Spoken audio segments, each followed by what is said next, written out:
And welcome her to the stage. Hola, bon dia, buono to you. Anna, how are you? Bom dia. Bom ano. Buono. How are you? I'm good. Mostly. Did you have a nice Christmas? Yes. It was Excellent. Okay. a quiet one. I like quiet ones. Yes, I agree. We had one of the quietest Christmases we've had ever here in Portugal, and it was good. It was very good, wasn't it, to have a little bit of rest and recuperation. So does that mean you're ready to go into the new year a little bit like Lara Croft? We were talking about making a transition. Things have changed, haven't they, since we first started helping people move to Portugal, and gone are the days of the sound of music. And I think the attitude we might need for these next coming few years is more of a Lara Croft. Would you agree with that assessment? I like that. I like your comparison because I've been playing the Tomb Raiders with my brother during the Christmas breaks. Oh, really? Right. Okay. Yeah. Well, she But makes. yeah, There is a this quote year from was the hard. movie. The Sorry. 2023. Sorry. Say that again. I interrupted you. 2023 was a complicated year, and our politics, our politicians did a lot of not great things. Right, and we can safely assume that might continue, though. To be fair. Yeah, that's kind of the problem. And yes. Although I agree that Portugal is a great country to live in, especially if you don't have a Portuguese income. Yeah, for Portuguese people and for Portuguese business owners, things aren't so shiny. Yes, no, I hear you, and I think it's very important for us, for those of us who are coming in to enjoy that life that you speak of in this country, that we help out in some way with that, in whatever way we can. I am not saying this in any way to blame the foreigners for anything. On the contrary, because honestly, my company that employs currently 8 people is depending on these people. And honestly, the Portuguese people wouldn't pay for a service like mine because Portuguese people are very used to try and go around things as much as possible. And it's still a cultural and a mentality issue that people in Portugal still don't really value the value of time and the value of saving time and the value of, having a coach or someone guiding you as much. There's still the whole mentality of that's wasting money and a scam and so on and so forth, which isn't great. But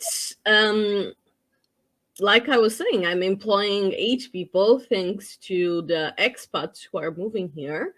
And like me, there are many other companies that very much rely on the expats to run their business and pay their salaries. Mm-hmm. And although the Portugal, and like I was saying, our incomes aren't great from a comparison perspective, the Portuguese people in general, they still don't like to really spend money. They don't really value work and so on. Like, for example, for Christmas, I tend to really like to buy handmade stuff and go to the markets and so on.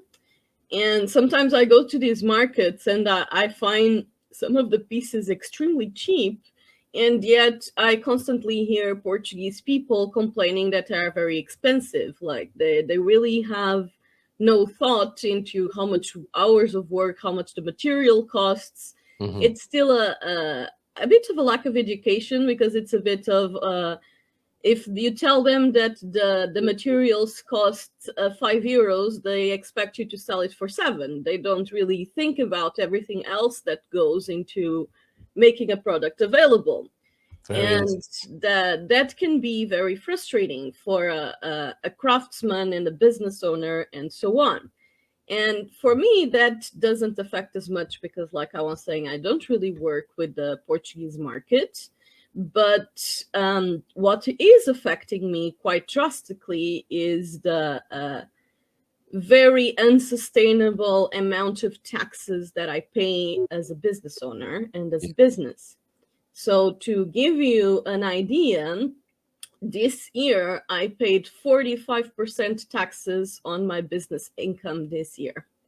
Wow. It's And yours is a new business, isn't it? And in it's an a fairly new business, yeah. and my problem, it's particularly bad for me because I run a service business, Mm-hmm. and the taxes on salaries, and because I one of the things I always wanted to do was to offer good conditions for my employees. Yeah. And I always offered decent salaries and contracts and so on.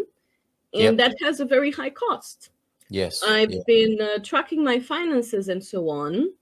And 60% of what my employees receive and what I pay to get salaries goes to state. Yeah, and people would think, well, if you're paying 45% tax, you must be turning over millions, Yeah, because that's I'd love to. those are the tax rates of the super rich, are they not? And the point I was going to make about being new to business is you might expect some concessions or support or subsidy as somebody who's sticking their neck out, employing 8 people in the national workforce, and actually doing society quite a favor in that regard. And it might be as a new business with the risk that you're taking and how you have to invest your money and not knowing if it's going to pay off or not. You might get some sort of relief or subsidy or an advantageous tax rate to encourage you. But that's another part of the business culture in Portugal, isn't it? I mean, I don't think the merchants are seen as the noblest of classes in Portugal. I think the other professions are seen more highly, aren't they? Getting a job, getting a safe job, getting a government job, that's seen as a safer option and a more respectable option in some ways. Is that right? Yes, and I don't remember what I was talking to. I think it was my lawyer. I was commenting this with my lawyer. It's very much a thing of there is much more voters on the subsidiary pool than there is on the business owner pool. Of course. Yeah. That's But right. it's a bit contradictory because the business owner are the ones that actually create employment and help improve the economy in The Portugal. economic engine, yes, absolutely, and this is something I think it is not a uniquely Portuguese problem, is it? This is a problem for any society that's trying to balance a sort of socialistic, a sociable society with capitalism. These aren't new themes, but and there's certainly better or worse ways of doing it. And you could argue, and I think you've argued very convincingly, that this is not one of the best ways of doing it here in Portugal at the moment. And hopefully that will change, that there will be more support for an enterprise culture and for people who are generating wealth and capital and the finance that actually drives a society. There might be a little bit more respect and support for the people who do that. Do you see that? Are we going in that direction, do you think? I think there are talks about going to that direction, and overall the entrepreneurial ecosystem has been developing, and I quite like the system that has been creating and the community that has been created around it. But when it comes to the political side and the actual state side of things, it's very much a discourse to make it sound like it's extremely welcoming for companies, when on the practical things and when it comes, to everything else and taxes and how even the employment laws are set up here in Portugal, it's actually terrible for business owners. Yeah, no, we've talked about this I before. do find it to not be a bit of fake publicity. Yeah, no, agreed. And it's something, it was one of my recommendations last night that people do start businesses here, that they make loads of money and pay loads of tax. But, in doing that, I think the government needs to be fair and encouraging as well in that regard. Otherwise, it's not going to happen, is it? And we're just going to sort of limp along in this same way that you very clearly articulate there. Yeah, and even like the big Portuguese companies, those ones that are very well known, it's people are always criticizing because they mostly pay minimum wage to the vast majority of employees, like Continente and Pindos and so on, the registries and so on. And the thing is, the system is set up in a way that it is much, much safer for companies to give employees minimum wage than to give them a decent wage. Exactly, given the choice, which is, I guess, what it comes down to with the business model. And here's me sounding like a proper little tycoon, and I'm not. I'm really not. It's just I've seen things in a new way, having been here. But if a company is working on its numbers and it's looking at what tax it's got to pay, there's no choice with that, is there? But when it looks at how much it's going to pay its workers, it does have a choice in that department, and it's always going to prioritize, presumably, its shareholders and the government before it comes to prioritizing the highest levels of pay for its workers, which I don't agree with, but it does. It's like they are channeled or guided in that direction. It's the weakest link, isn't it? It's very much a much safer decision from a running a business perspective because of the way that the employment laws are set up. It's extremely hard to fire someone and even to terminate someone's position if there is a break on the economy for some reason. So, and on top of that, the higher the income you give someone, the higher the slice that the state takes. So there's really just a lot of risks for giving better wages to people from a company perspective. Right. And that's the government's fault because they set it up that way. And for people who are thinking, well, these supermarkets, they're not even Portuguese, a lot of them. They're coming in and they're sort of siphoning off the profits to. And many of the Portuguese ones have headquarters outside of Portugal because of how ridiculous our taxes are. Which is ridiculous, isn't it? Which is a tax loss for the country. And then but they'll also dominate, won't they, ultimately, because they're big enough to manage these challenges with the scale that they operate at. And then the smaller businesses, like the person Pam's talking about here, won't even bother. It's like just too much hassle. And I sense that's the position you might be in as well. And, I would like you to make a lot more money and pay more tax rather than say, well, I can't do this anymore. That's a big problem with the small businesses, is because the state pretty much doesn't care whether you're having a good year or not. You have to pay taxes as if you were having a good year. Yeah, exactly. And it can be soul destroying, as many Portuguese businesses. No, it's a lot of people don't start businesses here or just close their businesses after a while. I have to look at the statistics on that, but I'm 100% sure that there is a huge rate of businesses closing in the first 2 years here in Portugal. It's already high everywhere, but I'm believing it's probably particularly high here because of this. Yes, yeah, absolutely right. And it is high. I mean, the risk of starting a business is always a problem, a challenge. And then when it's made even more difficult, we have the problem, we have exactly the situation you're talking about. So I hope this will change. I mean, here's an example of how it works. Even Social Security is 15% before tax. And one of the people I work for got a Social Security bill for me because more than 50% of my work is for her. And you find these things out in retrospect, don't you? You get just a demand.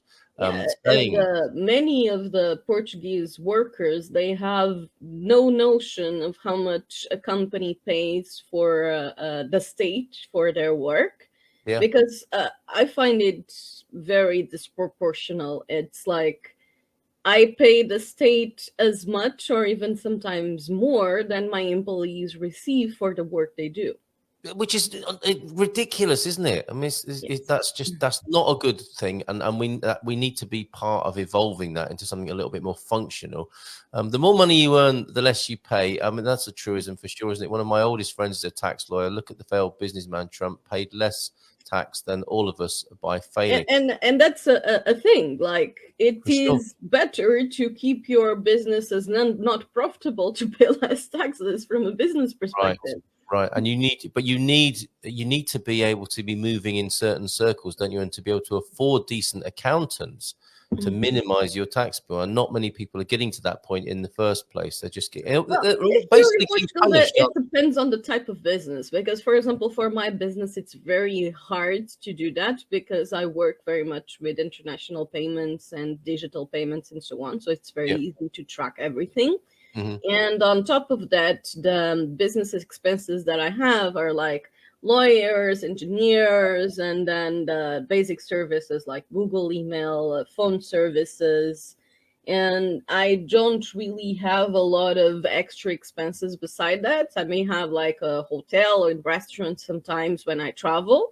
But the way that the VAT taxes are set up is that the expenses you have discount from the payment you receive.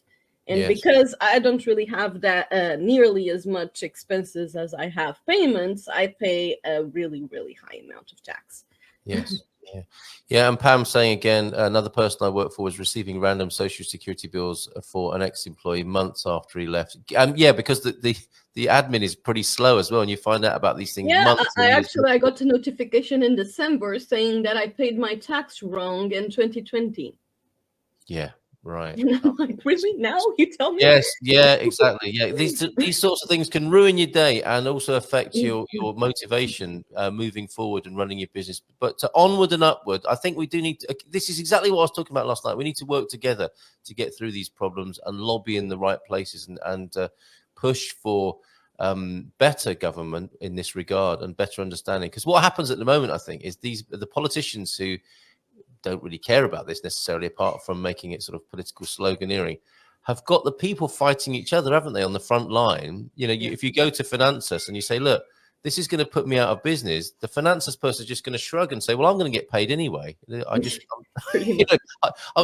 sorry. And when you said against each other, I was thinking more of the whole thing where the worker class tends to have a terrible impression of business owners and that they are hoarding the money and so on. Yeah. And it's really like they just have no idea what it is to actually own a business in this country. Well, let's change that. Let's change that because one of my other recommendations here last night, as we move more into a Lara Croft frame of mind for the future, is the extraordinary.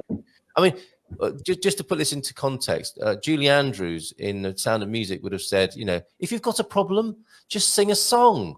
And think of a few of your favorite things: brown paper packages tied up with string. And, you know, that's how I was in my first few years in Portugal. Pastel de natas and, you know, brown paper packages and all that sort of stuff. But now I'm more like this. I am Lara. And a quote that I discovered from her last night was, the extraordinary is in what we do, not who we are. So I think this is, it's there for the doing, isn't it? The lobbying and the awareness raising to have a little bit more sensitivity support for the entrepreneurial mindset here in Portugal, for sure. And for smart, bright people like yourself, young entrepreneurs, Anna, to be supported rather than bewildered and bemused and sort of, you know, belittled basically by a system that, you know, where you could be pouring so much money into the economy. It can be extremely frustrating. Like this year, I literally have no profit and I've given the state a ridiculous amount of money.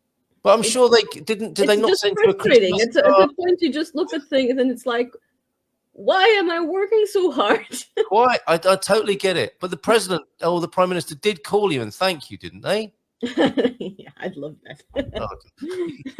They dared do that. A funny conversation for sure. While I've got you, that's why they didn't call you. Okay, brilliant. All right, I'm sure you've got a few ideas for the year ahead. Let's bring Mrs. M onto the stage, who's going to join us now. Look, she's brought a cat with her. Well, I have a very fun update. My cat, Yuki, the gray one, she started taking cannabis at the veterinarian request. Really? And how's she doing on cannabis? Because I just started yesterday. Right? I just thought it was really funny because she has a birth problem in her back that catches, you know, her tail is twisted and a bit of the end of her spine. So the veterinary is afraid that she has chronic pain, and that's why I started giving cannabis to my cat. Oh, it must cost you a lot in munchies. Does she want to eat lots of food all the time? No, like I said, I just started giving it for the pills yesterday, so I'm still on the behavioral analysis. But she was very chill yesterday. Yeah, I'm not surprised. Well, congratulations to your cat. I had wondered if I'd heard that right. So we are talking about giving cannabis to cats now. Cannabis oil. Cannabis. It's actually. No, I mean, they're not going to sit there and smoke a fat one, are they? But this is very interesting because I was just thinking some of the most popular videos on the internet are of cats already. Yeah. But this takes it to a new level. Yeah, doesn't it? This is cats on opening. cannabis. There's two of you now. That's a bit weird. Yeah, let's get rid of that one. There we go. That's much better, isn't it? Yeah, the new Cats on Cannabis channel on YouTube. That is going to be hilarious, isn't it? Or isn't it just like cats on catnip or something? Probably. Perhaps the opposite though. Catnip, they get a bit vigorous, don't they? When I mean, that's an amphetamine of some sort, isn't it? A natural amphetamine. But I guess cats on cannabis is not going to be that exciting. Is it? Yesterday she was just really, really nice. She's usually the grumpy cat, and she was just really sweet yesterday. Well, I'm really pleased that she's out of her pain. I'm still reeling from the fact of hearing how much tax you're paying. Yeah, all that and just to echo, you know, you've put in all of that effort to build your business and to pay people really fairly, and you're using an entrepreneurial spirit. We're like in the UK, we're raised with this idea that cats on catnip are hilarious. I love that from Banana. You know, we're raised with this idea that if you work hard and if you take a chance, that all of a sudden that's going to be the thing that turns your life around. And it feels like it's all stacked against people, actually. yeah, absolutely. And we must do something. I think we need to work together to do something about it. And I'm sure, you know, coming into the Portuguese environment, Portuguese people might say, here come the foreigners with their big ideas about how to change business and enterprise in this country. They're not going to get anywhere. But that shouldn't stop us. Countries that actually have a healthy way of supporting new businesses and the entrepreneurial ecosystem tend to have much healthier economies, if you look at it. Yes, I'm sure that's true. I mean, it's interesting what you're saying. Like you're a service industry. I was a little bit shocked last year to hear about additional tax that I needed to pay on services that I do, like one at a time. It's not like I'm mass producing widgets, you know, like I'm a factory. I could understand that, you know, they might want to take more of a cut of something that you photocopy essentially, but like on a bespoke service, when you put on extra tax, it makes it very prohibitive for somebody to offer a service. Well, the path, and it's not just in Portugal. I'm sure it's like that in a lot of countries, and it's prohibitive, and then it's soul destroying. That's the problem, isn't it? Is nobody wants to do it. No one wants to do it. You just quit and have done with it. Pete is saying, Savvy Cat, you have definitely lost weight. What is your secret? I think you're looking fantastic. Anna was talking about actually a funny thing, because I haven't. I actually gained weight, but what did happen is that I don't know what you called it in English, but what you call it in Portuguese is bruxismo. It's the thing where you put a lot of pressures in your jaws and kind of creaks at night and so on. So in the beginning of the year, I got treated for that, and I got the is that where you grind your teeth? You put in your mouth for to sleep at night, so it really doesn't allow you to make as much pressure. And it actually completely fixed the shape of my jaw, because I think it was just the fact that I was making so much pressure. It was making it so I had much more of a double chin. And because I did that, it just made my jawline a lot more defined. Wow, that's interesting, isn't it? Yeah, so I was very positively happy with the secondary effect. And this is like a secondary fact of a treatment for teeth grinding in the night. Is that what you? Yeah, it's called bruxismo in Portuguese, which is really fun. It's like the witch's disease, but I don't know how it's called in English. Is that what we do? So witches? I mean, I've never slept with a witch. Well, no. But this is what witches. There's a stereotype of witches that while they're asleep, they're grinding their teeth. And so that's where where this comes from? I know that term because we've got a son that does it, and he is really loud. It sounds like he's crunching stones. It sounds like he's got a mouthful of rocks and going. It's really awful. I noticed that it had bruxa in the name. Wow, okay. And the treatment for that can actually, when you realign your jaw in perhaps a chiropractic way, you end up with other benefits that Pete has observed this morning. So thank you for that comment. And thank you for your explanation there. Is this cat on cannabis that you've got with you? Can you turn it down a bit? It's purring really loudly. That's our Jenny. Looks like a very happy cat. She is a very happy cat. She's a very strange one. Yeah, she turned up here. and I'm now, according to there's another Portuguese government thing. I'm now the owner of a cat. Right, she's got a passport bigger than mine, I think, and I'm now the owner, which of course is another money spinner, isn't it? You know, this is I'm now the legal owner, and presumably I'm threatened with all sorts of fines and responsibilities to keep her in perfect health and do all these other sorts of things. So yeah, that was another interesting slice of Portuguese life. Never did I imagine I'd be the official owner of a cat here in Portugal, but it would appear I am. We've got Siobhan joining us in just a moment. I think we should sort of draw this for the time being anyway, our conversation about being an entrepreneur. I'm sure Siobhan actually will have a few things to say about being an entrepreneur in Portugal as well. I'm not in my business to get rich. And this is true for a lot of people, isn't it? I just want to have the freedom to do the work I like, and ideally not full time, but I'm lucky that I don't need a big income. Yeah. And that's great. But it is a shame, isn't it, that for some people who just want to make a little bit of extra money and have the freedom to do the work they like, it becomes massively prohibitive.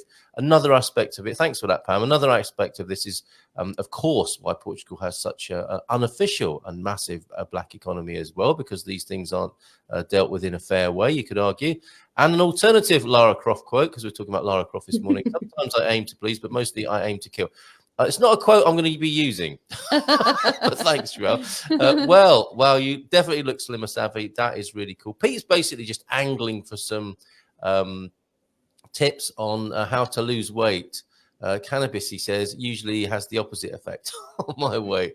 Well, you should stop, stocking up all those Snickers bars in the fridge. If you walk to the petrol station late at night where you live, you're definitely going to lose some weight, Pete. When the pressure gets too high, something will break. Yeah. Usually the thing you wear, but worse, your teeth or jaw joint. Now, Matty will know about these sorts of things, of course, won't he? And it's not that expensive to have a cat. Excellent value when they repay you with cuddles. Well, I've yet to feel like I'm winning on this deal.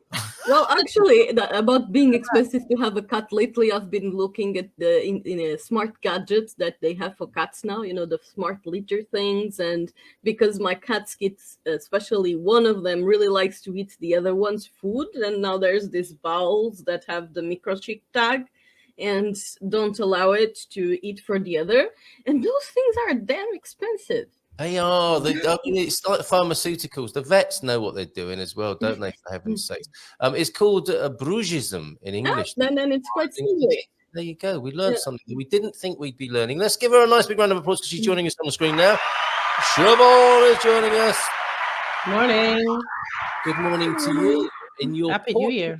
Happy New Year to you, Siobhan. Very good to see you. Hope you had a great Christmas, Siobhan. I know I have wished you that privately, and sorry I neglected to do so publicly here on the show. But there we see you in a Portuguese-inspired kitchen in His Majesty's United Kingdom. Am I right? Yes, you're right. My mum says it's a British kitchen, and my stepdad says it's a Portuguese kitchen. Well, I'm seeing some nice tiling going on there that I've never seen. You see that tiling? That's done by I've not seen it in an English kitchen. It's all imported, and my stepdad did that because his grandfather Portuguese splashback going on right there. Oh, really? Yeah. So were the family involved in the azulejo and the tile business back in the day? My stepdad's grandfather, owned big tiling factories. So we have a lot of tiles in the family, and they were brought over for this project. So you can sometimes tell families who have somebody in the tiling industry, can't you? Because their garden is tiled, their garage is tiled. Here, the floor is not tiled. I'll show you. It's wood, right? So it's got that British like. Look at that. Yeah. No. It's cozy tiled. It'd be a bit too cold for tiles in the UK, I think. Yeah, that's true. This is a very warm, cozy house. So that's okay. Anna, I just need to check with you. Are you staying with us? Would love it if you could hang out. Sure, with I us can stay until 10. Then I have fantastic. a meeting. Yeah, same here, because we should all of us go off and enjoy our weekends. But it was lovely to get the opportunity to get Siobhan on the call this morning. Because you are in the UK and you have some Portuguese ancestry, and we've never talked to anybody what it's like to have a little bit of Portuguese going on in the family. So what was it like to be raised by a Portuguese mum? Because like Anna, you're not not wholly entirely Portuguese and raised in the Portuguese way. You've got a kind of a hybrid thing going on there, Siobhan. What was that like when you were growing up? So my mum's not Portuguese. Oh, right, okay. Well, that really ruined my setup there, didn't it? Sorry, Carl. Sorry, Carl. With me. No. So both on both my mother and my father's side, I think it's my great grandparents that are Portuguese, one of each. Okay. So, but actually, it's my mom that, as an entrepreneur, went to Lisbon, like when I was many years ago, 32 years ago, something like that, with my younger brother and sister, and her husband that she's married to now is Portuguese. So we do have a lot of Portuguese cousins, and in our house here, my stepdad's Pedro. Obviously, we always have Mr. Pedro. So we have a very kind of mixed culture, I would say. Yeah. And sometimes it's really great because the two balances out really well, kind of that English, Anglo. Also, we have the North American ways of being mixed with the Portuguese. So it kind of balances. Sometimes some of us are too wired, and then the other part of the family balances us out. And then it's funny enough that I end up also having a Portuguese partner and from Lisbon, and my younger brother as well, who moved to Canada, who grew up in Lisbon, also has a Portuguese partner as well now. Okay. So we keep that balance in the family, and I think it's a healthy balance. It's probably made us all live a bit longer. So in some ways. Well, there's a good reason then to have some Portuguese genes. But Kat, I don't know if I call you Savvy or Savvy Cat, but I really like what she's saying this morning, because obviously I'm an entrepreneur as well and run the nonprofit organization. And I think it's really interesting what you're talking about this morning. And I know we've lived my mother's entrepreneurial experience. She was successful in Lisbon for many, many years, and it's very tough. That side of life is very, very tough. Like now we're here in the UK, we're here for a week.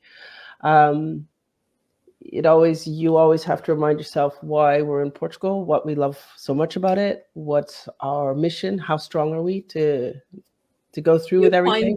Find that the business mindset is very different, right? Of course, it is very different. But things like, I have to be honest, Carl, at first when we were doing the radio, I hardly listened to you in the morning because I was always busy with my animals or whatever. And now I've actually made a thing of listening to you every morning, because I think we're meeting so many more like interesting people on your radio show, the networking, and people that are more like-minded. And I think that's the secret, is that we kind of support each other all the way, and it'll be easier for everybody. And I think for you guys already, for us, it's showing that it's changing. So I know it's tough, but I think we have to keep going, and also be smart. Is that if there are ways of doing business more internationally, keep that link. That's what I see it as for now. I see that, especially with our nonprofit. Kat, I'm not sure if you know about our nonprofit, but it's very hard for us to get any kind of financing, etc., or grants for all the hard work we're doing, the ocean cleaning, the youth programs, environmental awareness, all that. It's really hard in Portugal. And sometimes just the effort it'll take me 10 months to get a result of maybe, just example, €500 grant. Really? Is it worth it? What are you expecting? Siobhan, honestly, what am I expecting now? Now I'm going international. Obviously, we get much more international. No, I'm just saying. You're trying to clean the ocean and help young people. Yeah. I mean, honestly, you wouldn't expect it to be that difficult, would you? Quite frankly, there you are doing this incredible work. It's not necessarily difficult. Maybe Kat would be able to say something about that as well. But it's also kind of, it's a different way of doing it. In the UK or in Canada, if you want to apply for a grant, you get a list. They tell you what to do. You apply for it. Okay, you say, okay, I'm going to spend 2 weeks doing this. This is it. In Portugal, it's much more complicated. You can't even find the people to help you find where do we get the grant from. We don't get any. We do now. We have partners like Auchan, the supermarket, that approached us, and they sponsor us now, which is fabulous. Every time we do cleans, they supply us with stuff. They do snacks, and we're super grateful. And we have a lot of smaller companies that are coming on to help us on board. But fine example is we drive a diesel truck. As you know, that's what we can afford. That's what we have. So we go and we clear out hundreds and hundreds of kilos of garbage, but unfortunately we have to drive that truck back to with the garbage. And I'm a bit embarrassed because I go like, shit, that's not. Oh, well, there go the eco cleaners in their well, basically, is it sustainable? But that's what sustainability is. So, yes. So now, coming back to the UK this week, obviously, I'm kind of I've worked internationally. I've worked in the UK. I've worked in Canada. I've worked in France. I'm just kind of thinking, you know what, Siobhan, maybe you have to like keep the positive network that you have and reach out for help internationally, because otherwise it's going to be very quick. Like Kat says, maybe in a few years I'll just say, no, I just don't have the energy to fight for that kind of thing anymore. Yeah, we just don't want that to happen. We don't want people to be, exhausted by this and stop doing the great things like you're talking about. I wonder if how cities in different countries are twinned. I wonder if there are like similar projects that you're doing, like in the UK and France and Canada, where you've got contacts where they might twin or be eligible for some kind of, I don't know. But it's also an irony and a paradox, isn't it? To have the twinning relationships and do the networking, as you were saying, Siobhan, earlier on, is like, well, I haven't got time to listen to the show. I'm too busy working. So you haven't got time to network, and you haven't got time to apply for grants. I haven't got time to do this and that. But you're right. That's what we have to have priority. And also this year we are bringing more people on board. So we will have people that will do. That's kind of my goal for this year, because as you know, we have a company as well, but is to bring other people that are on board, that are members, that are specialists, that can help us out and say, okay, you guys, you're in charge of this. Jeff will be in charge of Healthy Mondays, for instance, and we'll start dividing our things up a little bit to be, because obviously a few people can't do everything. But I do agree with you. I think it'd be awesome to do partnerships with other towns. And that's what I'm looking into as well, even like British universities, stuff like that, because I know that it's, it's important that we keep going. Well, here's another thing, if I may just do a plug here, because this is something we've been thinking about for a little while now. Now, you expat, immigrants, foreigners, cowpats, whatever you call yourself, enjoy your pastel de natas and your coffee in the morning, your gin and tonic in the evening. But when you've had enough of that, perhaps you could get involved with our Expat Angels project. That would be really helpful, because you've got this expertise from you've retired, perhaps you were maybe in consultancy back in the day. You've got this business experience. You might have money to invest. Wouldn't it be wonderful to get those sort of people together with the people who are really struggling at the front line? And this is part of the problem here that you're talking about, Siobhan, isn't it? People don't know you're struggling. It's like Anna was saying earlier on. It's like, oh, poor business person struggling. You're rich. You're really wealthy. Why are you moaning about struggling? And it takes a long time, doesn't it, to go from the idea and the investment in a business like you've done, Siobhan, like you've done, Anna, and you've done, Louisa, Mrs. M here. It takes a long time before you're driving around in your luxury car with loads of spare cash. It's a difficult journey in the first place, and you do need help and support. And it's very much a perspective thing, because even the other day, I was seeing in the news saying that 48% of the Portuguese population are at risk of being under the poverty line. Yeah. And I mean, I'm very, very well off compared to that, but that doesn't mean that I'm not struggling with other things. And I would really like to, be able to create good conditions to my employees and keep improving and contributing to what I can. And the system just makes it really, really hard. Yeah. You all mentioned something earlier, which really resonated. And that is, you want to do the things you love.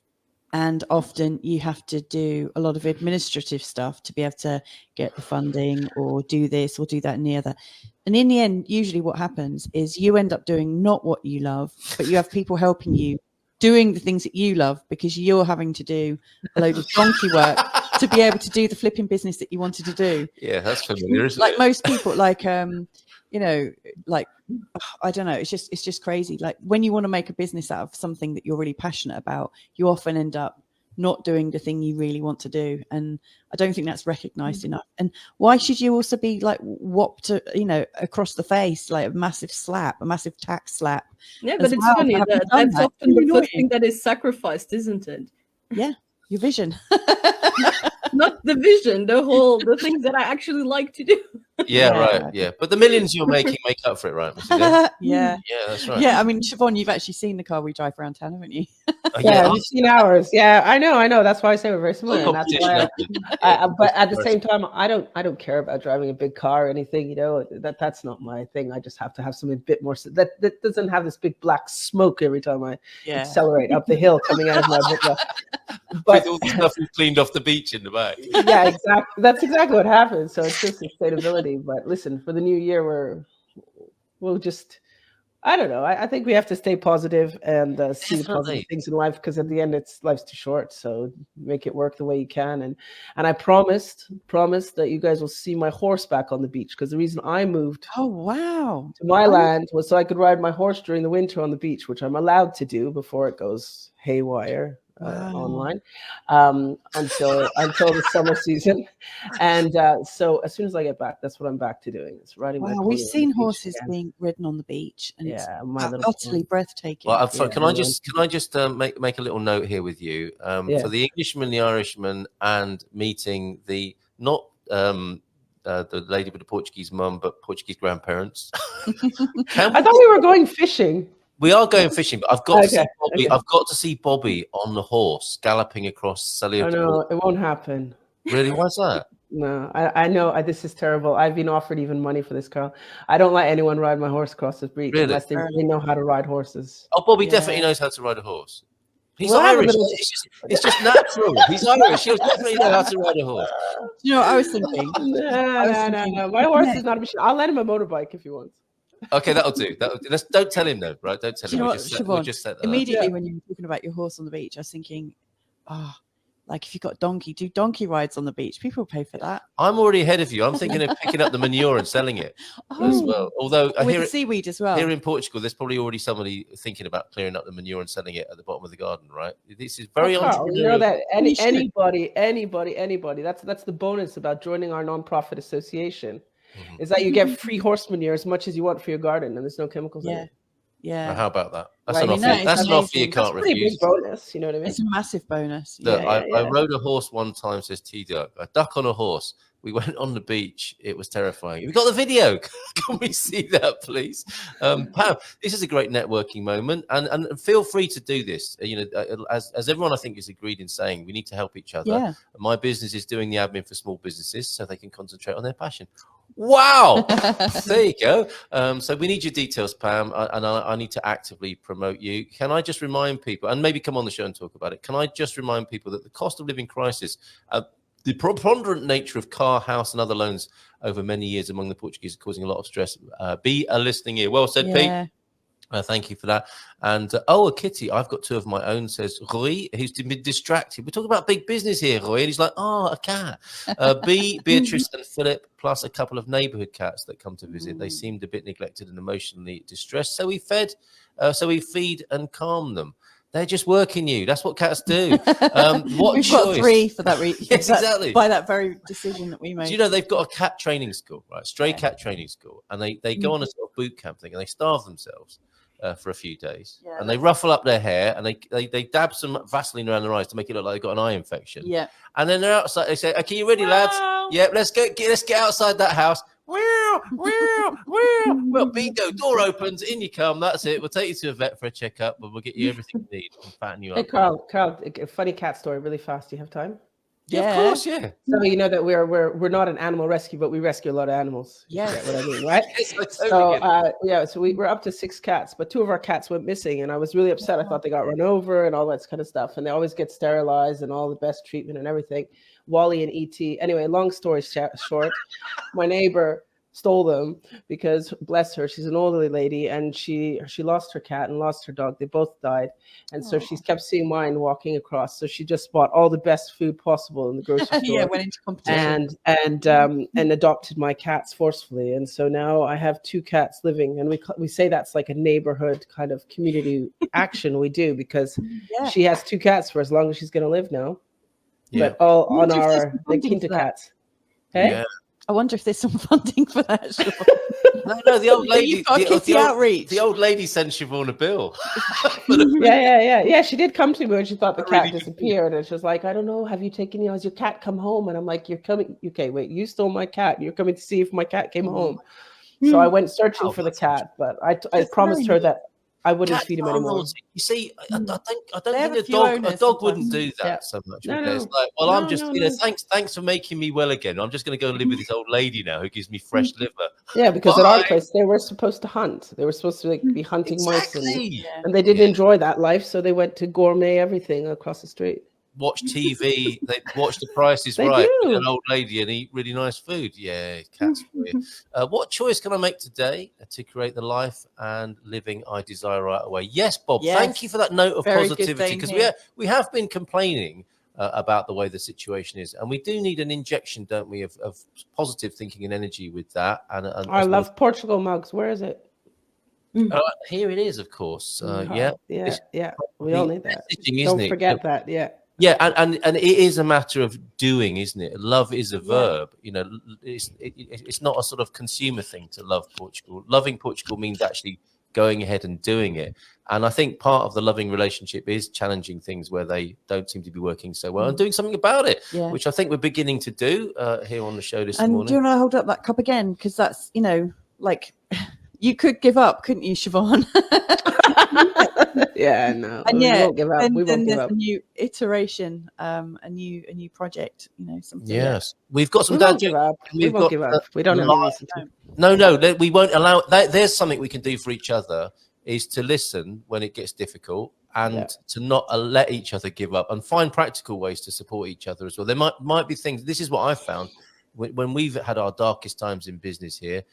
What has worked is by complaining and explaining to other people what's going on. And then you get a tip, don't you? Have you spoken to Raquel at Lighthouse Consulting, for example? And she set us on a new path. Yeah. And I know we're going to have more tough times and massive tax bills and all sorts of difficulties, but we do need to stick together and keep going, because I think it's really, really important that we do that. So rely on this community for that. And to answer your question, Rui, a little bit earlier on, asking, do we do this often? Mrs. Munson showing up again in my feed. Good to see you. How often do you do these things and live? It must be tiring and exhausting. Hope you're making some numbers. Well, we just do it a couple of times a week, Roy. And you're very welcome to be here. Now, I've got to ask you. You get your entrepreneurial vibes, DNA from your mum, by the sound of it, Siobhan. Can you tell us about her business? Because she's a pioneer, right? She went to Lisbon to start a business. Can you tell us more about that? Yeah, I can't remember what year she went, but many years ago. So wait, hold on. 83, so 89, I guess my mom moved to Lisbon, and with my younger brother and sister, and struggled. We had cousins here, and started a vegetarian fish restaurant. And also she supplied cakes. That's why we have such a nice kitchen, because my mom can cook here. Supply. Yeah, well, she didn't do any meat, let's put it that way, but she was in Lapa, which is like the embassy area where everyone wanted to eat their porco preto and lombinhos, etc. And she used to supply a lot of restaurants, natural food stores like Celerio and all that kind of stuff. And she did very well. Yeah. And she actually when she was just over 60, she decided to stop because she was tired, and she came back to England and went back to university. Did she? Oh, really? Wow! Oh, I love my mom's someone very special. Yeah, she should be online, and she struggled. She did it with 2 little kids, had to learn the language. That's why my brother and sister are totally speak Portuguese so well. She is a pioneer, and I think she is my drive, and a lot of our drives is that, she did it. She also stays very kind of neutral between the two situations. She's married to a Portuguese man. I'm hoping they're going to do their final retirement in Portugal, but at the moment we're still between the UK and Portugal. They're not going to be able to tear themselves away from that lovely home that you're sat in at the moment. So that's the deal. Yeah, we have a new project going on with a new house in Portugal. So that's the deal, is that we make it as nice as this one. We will keep this one, but we'll make it as nice as that one, as this one, so they can be just as comfortable and not freeze in their new house in Portugal. Well, when we have our entrepreneur academy, perhaps you'll come and talk to us, because she sounds like, I mean, this is someone who really knows what it's like to start a business, and in very difficult circumstances by the sound of it. So I'm sure she'll be an incredible inspiration to people. So could you book her for that for us? I'll ask her. I'm sure she will happily. She always listens. Actually, she sneaks on and listens to your radio. So really? She does. And the big thing is that I think she just puts everything into perspective. Is that, like, I'm, it was also my birthday 2 days ago, Carl. So I've been here for my birthday too. And of course I got sick, because I always get sick for my birthday. But anyhow, she always just kind of puts everything into perspective and saying, like, okay, stop stressing. Look at the positive sides, because life's too short. So if you do this, and Kat, it's the same. If the tax takes your money, well, let them take, just be happy. Because at the end, well said. We need her. We need her. Live the lifestyle you want to live. Yeah. And that's it. And if you don't like to it, be clear, I very much, one of the reasons I didn't quit my business is, like Pam was saying, the freedom. That's definitely a big thing. The whole thing of being free and having, you have a lot of responsibility, but you also have a lot of freedom. Yeah. But I also don't think we should just roll over and accept excessive taxes. I think that mentality is a bit why Portugal doesn't change. That we accept too much.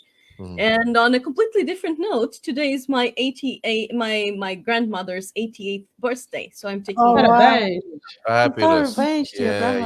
These great Portuguese women. She's not Portuguese, we discovered, but these inspirational women in our families. This is fantastic. Oh, we had a birthday this week. We had our little mini. My Capricorn sister.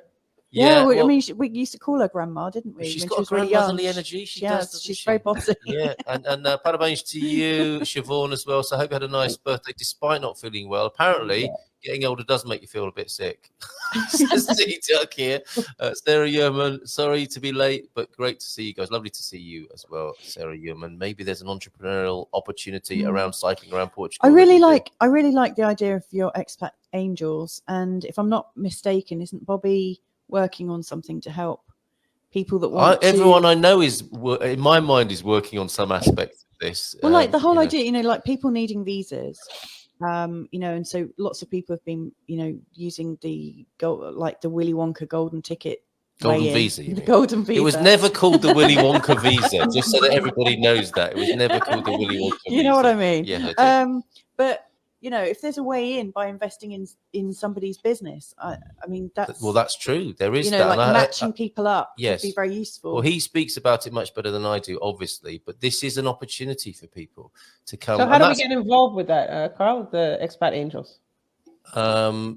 Just by asking that question, you are now involved. So congratulations. Thank you. You're now sat at the table of the Expat Angels. The thing with one of the messages I was saying last night is develop an investment mindset. Expat, the Julie Andrews Expat with the D7 skipping through the pastures is giving way to Lara Croft, I think. And we're moving away from the expat, and that's what gives expats a bad name in a way, isn't it? And that whole word and everything is like, well, I'm coming here to get the best thing for me. What's in it for me being in your country? And no one really likes that except that person. So Kat, that's exactly why I didn't say anything about the taxes, Kat. It was because although I have Portuguese background and half my family's Portuguese, my partner's Portuguese, if she comes on and she complains about the taxes, there'll be no problem. But if I do it, it's going to be a bit of a problem. But just to know that I'll fight with you, but I don't complain. Yeah, and we've had the exact same discussion with Bobby. It's the whole thing of, because you're here taking I don't really agree with that. But then again, I'm Portuguese, so I can say whatever. Exactly. You've got some immunity. Well, I think that's the new expat 2.0 who stops saying what's in it for me and like what can I take, which is fine, of course. People, it should be a win-win. I'm not looking for a whole generation of horsehair shirt expats who thrash themselves with nettles, but like not just what's in it for me, but what can I give? Not just what can I take, but what can I give to this culture I'm coming to? But it's a fact that the expats grew the economy drastically, and a lot of the investment, especially in renovation, and a lot that happened was due to expat investment and the growth in the economy that happened due to this expat boom. Yeah. So a lot of this also comes down to how we say in Portuguese, dor de cotovelo. And that's another kind of Portuguese problem, is that we need the whole mentality of, instead of being happy for other people, being jealous of other people. That's still happening a lot in Portugal. And if I'm not good, no one else can be good. And honestly, that mentality is never good for anyone. No, that's not just Portuguese. That's human. That's human.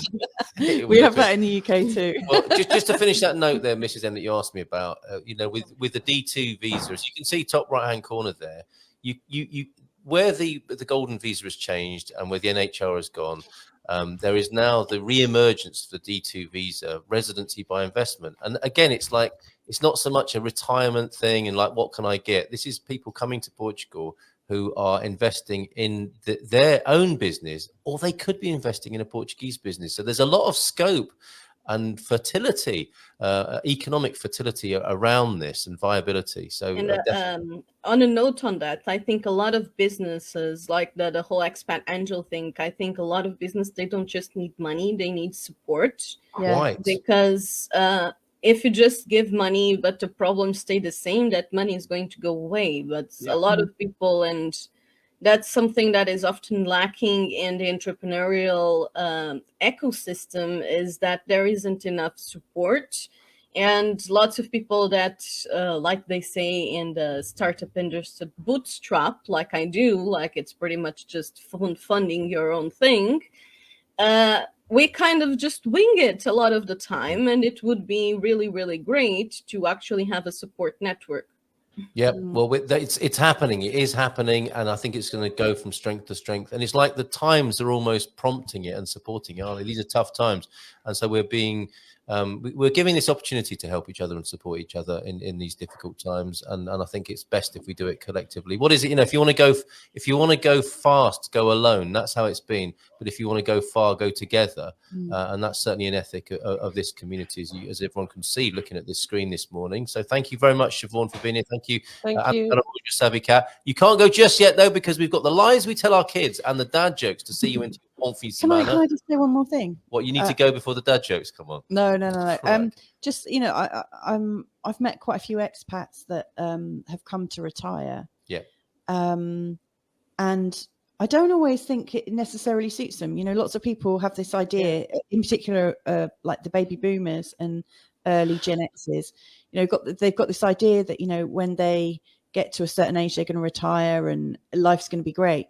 But a lot of people need something to keep them going. They need a pet project. They need something that they can feel really excited and powerful about. Definitely. But we can't tell them that before they get here. We're just no. Yeah, you'll be eating pastel de natas all day. It's going to be great.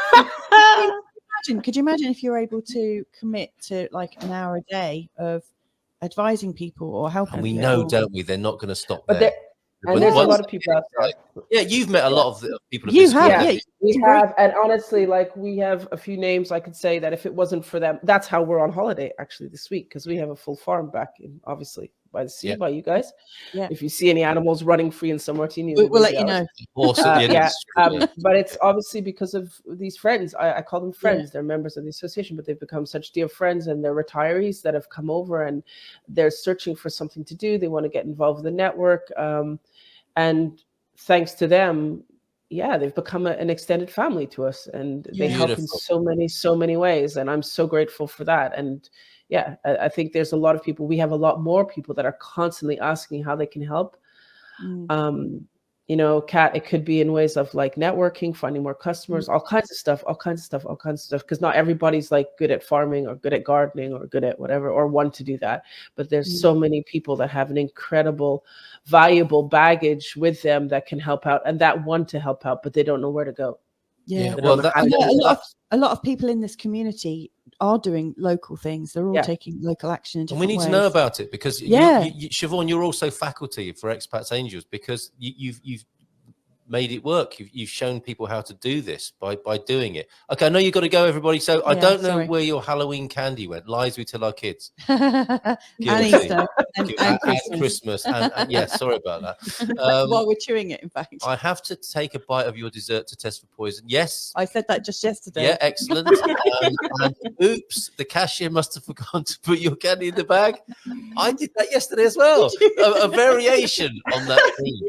And have you got the pintarolas? I found the pintarolas, the 3-pack of pintarolas. The cashier must have taken one of them out. Yeah. Okay, dad jokes then. When a kid says, Daddy, I want mommy, that's the kid version. I'd like to speak to you. It does mean they're about to try and negotiate something. That's really brilliant. Our kids have been staring through the window ever since it started to snow. If it gets any worse, I'll have to let them in. Very good. And the biggest joke on mankind is that computers have begun asking humans to prove they aren't a robot. Oh my God, that is really chilling. actually quite. That is just that's not funny. Okay, thank you very much. What a great session. Thank you so much this morning. Never know how things are going to go on the Good Morning Portugal show because it's a live stream. But that has been beautiful. Thank you so much. Look, we've got all these volunteering comments coming in. Have we really? That's superb. And I can't get to them now because everyone's got to go have a bon fin semana. Don't forget to put the sexta fair, everybody. Take care. A nice big round of applause for you both, Siobhan and Savikana, and you, Mrs. M. Take care and bye for now. And we'll see you next Monday.